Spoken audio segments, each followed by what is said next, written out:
ಕೇಸರಿ ಪಡೆ ವಿರುದ್ಧ ಕಾಂಗ್ರೆಸ್ 40% ಕಮಿಷನ್ ಬ್ರಹ್ಮಾಸ್ತ್ರವನ್ನ ಪ್ರಯೋಗ ಮಾಡಿದೆ.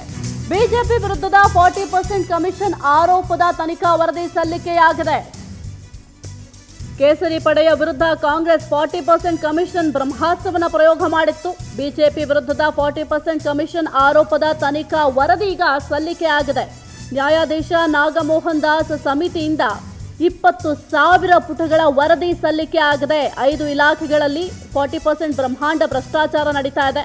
2019 ಜುಲೈ 26ರಿಂದ 2023 ಮಾರ್ಚ್ 31 ಅವಧಿಯಲ್ಲಿ ಕಾಮಗಾರಿ ನಡೆದಿತ್ತು. ಈ ಅವಧಿಯಲ್ಲಿ ನಡೆದ ಕಾಮಗಾರಿಗಳಲ್ಲಿ 40% ಕಮಿಷನ್ ನಡೆದಿದೆ ಎಂಬ ಆರೋಪ ಕೂಡ ಮಾಡಿತ್ತು. ಇನ್ನು ಕಮಿಷನ್ ಬಗ್ಗೆ ಬಿಜೆಪಿ ವಿರುದ್ಧ ಆರೋಪಿಸಿದ ಗುತ್ತಿಗೆದಾರರ ಸಂಘದವರು ಇದೀಗ ತನಿಖೆಯನ್ನ ಮಾಡಿರುವ ನ್ಯಾಯಾಧೀಶ ದಾಸ್ ಸಮಿತಿ ವರದಿಯನ್ನ ಸಲ್ಲಿಕೆ ಮಾಡಿದೆ.